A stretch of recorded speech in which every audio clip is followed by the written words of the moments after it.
Welcome back, everybody, or for those of you that are new, my name is Susan. I am a freelance fiction editor specializing in science fiction, fantasy, and romance. And this week we are talking about the climax of your story.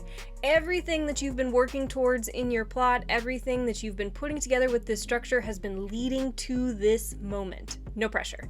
But seriously, the climax can be a deceptively simple turning point in your story. So let's dive in.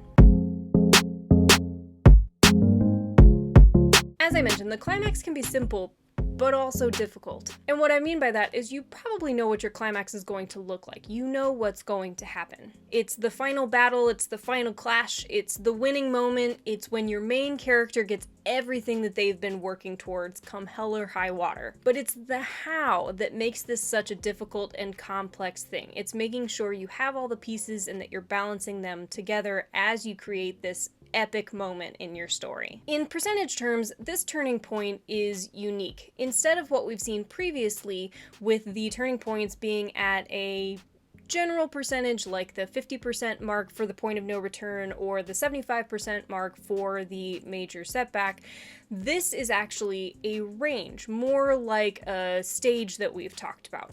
This percentage runs from the 90 to 99% mark, and it's because this turning point is bigger. Instead of just being a moment or one thing that happens that turns the tide, this is a major event, or several major events tied together. As I mentioned before, this is the final battle. All cards on the table, do or die in many cases. So it's going to take up a big portion of your ending, so it's got that bigger percentage range for when you're planning this out compared to the rest of the story structure. And there are three main things you want to keep in mind as you're planning this climax. First thing is that your character's goals need to be met in some shape or form. Now, keep in mind, this doesn't mean that their original goals need to be met. As mentioned in previous videos, throughout the story, generally at turning points, main characters' goals change, their motivations change as the main character changes.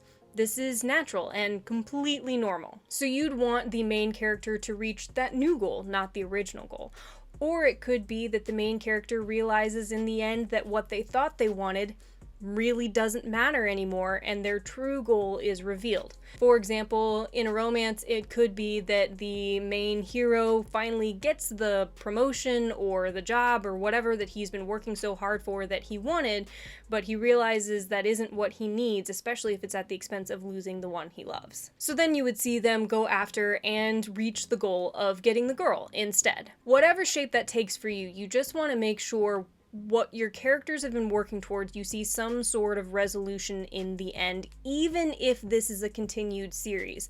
With series, you want to make sure you're showing progress even as you work towards that final end goal. Again, we are looking at this plot structure as just a single book, this one entity story arc. So while you may have plots open, which I'll get to in a minute, you do need to have some sort of resolution for this story, even if it means it's only temporary and you can open the chaos back up in book 2. Second, as you show them reaching that goal, as you show that final resolution, you also want to show the final evolution of the character, of the growth that they've made over this entire story. And these two things are almost always tied together. The character as they were at the beginning of the story most likely is not the person that would be able to reach the goal that they have at the end, or may not even have wanted that goal. That's how much they've changed. You really want to show and emphasize that contrast to really bring everything full circle and show the internal conflict resolution as well as the external conflict resolution, really highlighting the emotions and chaos internally as well as externally as you wrap everything up. Number 3 is make sure you've wrapped up your plot and planted the seeds of a new one if you're writing a series. This is a pretty obvious one, but I bring it up for two reasons. First, it can be a common misconception that main characters reaching their goal is wrapping up the plot. And it can be, depending on the goal, but many times the main character's goal is actually just a piece of it. So you want to make sure you're wrapping up both. And then second, many times authors get distracted by one or the other. Either they're too focused on wrapping up the plot and you don't really see enough of the character reaching their goal or see who they've become, sort of the resolution of all of their character growth, or vice versa. You get so focused on the depth of who they've now become, the great person they are, and how they've saved the kingdom, but you don't actually see the resolution of the rest of the plot of all of the politics and what have you, whatever was left.